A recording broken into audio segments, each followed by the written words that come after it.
Welcome, all my fellow Washington brethren and sistren. I am your man and resident Washington football team fan, Lou. Thank you for joining me here on a Washington Football Report mini-series exclusive, Giving You Game. Now, we've talked about some of the things that transpired in the game, and I talked about some of this on Studs and Duds, which is a Mob Squad exclusive. And I thought the underneath coverage was fantastic. I talked about that on overtime right after the game as well. And one of the things in particular I kept harping on was that we rallied to the football, that we were really aggressive in underneath coverage. That we saw multiple hats to the football, but specifically Cole Holcomb and Cam Curl and Jamin Davis, those guys were outstanding in the football game, because a lot of times when you talk about underneath coverage, you're talking about your linebackers. You're talking about Landon, don't call me a linebacker, but I'm a safety, Collins. You're talking about Jamin Davis. You're talking about Cole Holcomb. These guys constantly showed up. You're talking about Cam Curl on the screen. They constantly were making tackles. A lot of guys weren't getting yards after the catch. It was so much fun to watch because it's something that we really haven't seen this year. You got to go back to last year to see this kind of execution from our guys in underneath coverage. That was one of the keys to the game, is that we had to attack this short passing game. We knew that Brady was going to do this. It's a part of his MO. It's in his DNA to take what the defense is giving him, and he's going to get it to his backs in the timing and rhythm of the play. You've got to be there and make tackles. And in one particular play, Cole Holcomb was fantastic in his underneath coverage, getting depth and sinking underneath a route for Mike Evans that forced Tom Brady to layer his throw.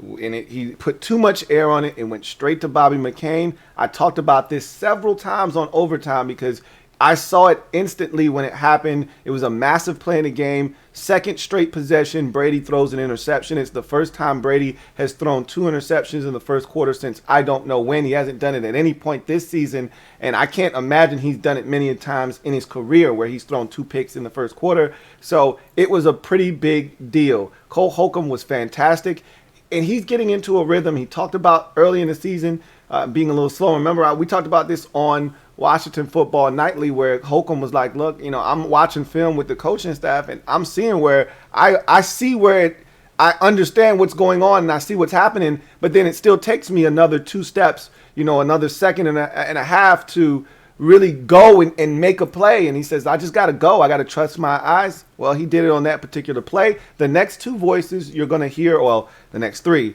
you're going to hear a couple of excerpts from the overtime program about, what happened on some of those plays and some of the guys that I thought were impactful during this game. And then you're going to hear the voice of Bobby McCain, and then Ron Rivera the day after the game as he had his presser on Monday. Enjoy me giving you game.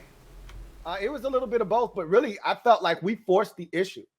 Brady, to his credit, is one of the best quarterbacks in the league at taking, and this is throughout his career historically, at taking what the defense gives you. And we weren't giving up anything deep. They beat us on that 3rd down late in the game. Kendall Fuller tried to be over aggressive. You would have thought he would have learned from the playoff game. He got beat on the exact same play in the playoff game where he tried to come up, challenge Mike Evans. Evans beats him off the press. Evans is 6'5", 240. You're 5'11", 6 feet max, 100 and maybe 95, maybe 98 pounds. Why are you trying to jam this man? Okay. It shouldn't be a 2-hand press. It should be a 1-hand. So even if he hits your hand, you still have your balance. He goes 2 hands, tries to really disrupt the timing of the route, which I wanted him to do. And Evans takes him and pitches him out of the way and then runs right by him. Like, that was not smart defense. But in any event, they really didn't have anything down the field. They had the Jalen Darden play on the cover 2 where we left him wide ass open and Brady found him down the sideline. But outside of that, everything was underneath. Leonard Fournette, I guarantee you, was their leading receiver in this game. It was a nickel and dime fest. Maybe Chris Godwin was right there with him because he caught about 17 wide receiver screens. But really, everything was underneath. We didn't give up really too many explosive plays in this football game. And And then we got Brady off the spot a bit. You know, there were times where he was not comfortable. You know, and that's the thing with Brady. You got to set the tone early. The very first third down of the game, Jonathan Allen doesn't sack him, but he plants him. I mean, absolutely depletes him on the play. And that, don't think that Brady, that shit doesn't resonate with him. He's thinking, okay, I forgot this is that Washington defensive line.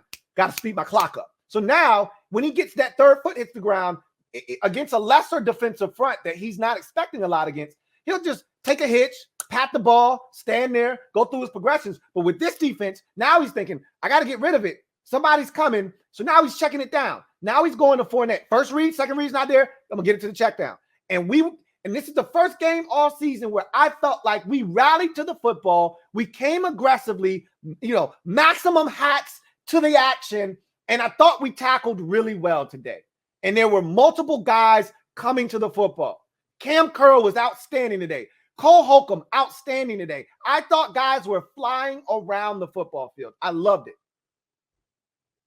Thought it was more good defense than bad Bucs offense. Then we get the very next possession. Brady tries to go to his receiver over the middle of the field. I want to say it was Godwin. It might have been Evans. It was one of the two. Cole Holcomb undercuts it. Brady has to try to lay it over him, throws it right to Bobby McCain, interception. We get a touchdown. Ron has to go for 2 on that one. Ron has to go for it on 4th down.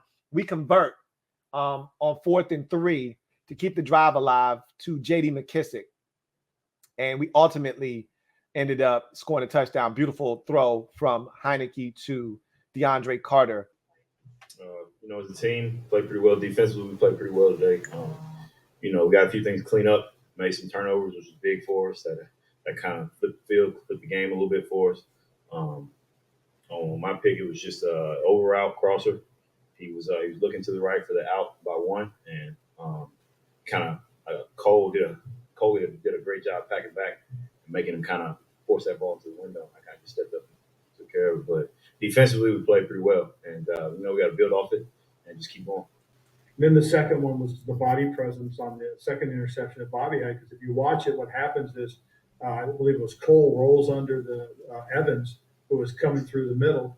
And I think that created the need for the quarterback, you know, for Tom to feel like he had to elevate that throw a little bit.